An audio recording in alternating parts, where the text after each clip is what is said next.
স্বরাষ্ট্র মন্ত্রণালয়ে আব্দুর রাজ্জাক বিন সুলাইমান ওরফে রিয়াদ নামে কোনো ছাত্র প্রতিনিধি বা কোনো ধরনের প্রতিনিধির অস্তিত্ব নেই। চাঁদাবাজির অভিযোগে আটক রিয়াদ নিজেকে স্বরাষ্ট্র মন্ত্রণালয়ের ছাত্র প্রতিনিধি হিসেবে পরিচয় দিয়ে দীর্ঘদিন ধরেই প্রভাব বিস্তারের চেষ্টা চালিয়ে যাচ্ছিলেন। শনিবার তাকে পুলিশ আটক করার পর ঘটনাটি প্রকাশ্যে আসে। তিনি বিভিন্ন জায়গায় স্বরাষ্ট্র মন্ত্রণালয়ের অনুমোদিত দাবি করে প্রভাব খাটিয়েছেন। এমনকি চাঁদাবাজির অভিযোগে তার বিরুদ্ধে ভুক্তভোগীদের লিখিত অভিযোগও রয়েছে বলে জানিয়েছে আইন শৃঙ্খলা বাহিনী। এই ঘটনায় প্রশ্ন উঠেছে, কিভাবে একজন ব্যক্তি এমন একটি গুরুতর ভুয়া পরিচয়ে প্রকাশ্যে ঘুরে বেড়ায় এবং দীর্ঘদিন ধরে নানা অনৈতিক কর্মকাণ্ড চালিয়ে যায়।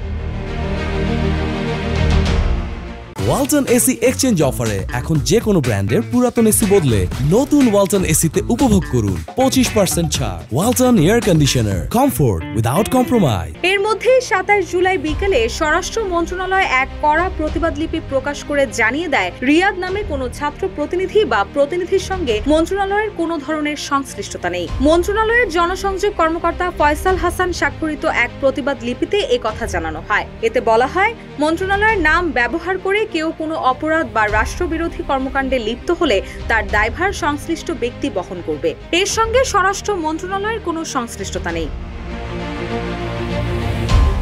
প্রতিবাদ লিপিতে বলা হয়েছে, 27 জুলাই বিভিন্ন গণমাধ্যম ও সোশ্যাল মিডিয়ায় চাঁদাবাজি করতে গিয়ে আটক রিয়াদ স্বরাষ্ট্র মন্ত্রণালয়ের ছাত্র প্রতিনিধি শিরোনামে প্রকাশিত সংবাদটি স্বরাষ্ট্র মন্ত্রণালয়ের নজরে এসেছে। এই সংবাদটি সর্বৈব মিথ্যা এবং এর কোনো বিশ্বাসযোগ্যতা নেই। স্বরাষ্ট্র মন্ত্রণালয়ে রিয়াদ নামে কোনো ছাত্র প্রতিনিধি বা কোনো ধরনের প্রতিনিধির অস্তিত্ব নেই।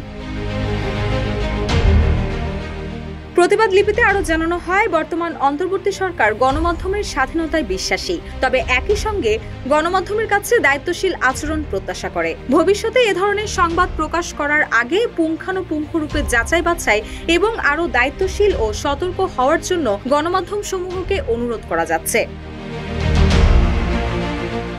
এর আগে রাজধানীর গুলশানে শনিবার সংরক্ষিত নারী আসনের সাবেক এক সংসদ সদস্যের বাসায় চাঁদাবাজি করতে গিয়ে বৈষম্য বিরোধী ছাত্র আন্দোলন ও গণতান্ত্রিক ছাত্র সংসদের 5 নেতাকে গ্রেপ্তার করেছে পুলিশ। এরপর আটক রিয়াদকে ঘিরে একের পর এক চাঞ্চল্যকর তথ্য সামনে আসতে থাকে। এখন দেখার বিষয় তার বিরুদ্ধে কি ধরনের আইনি ব্যবস্থা নেয় কর্তৃপক্ষ।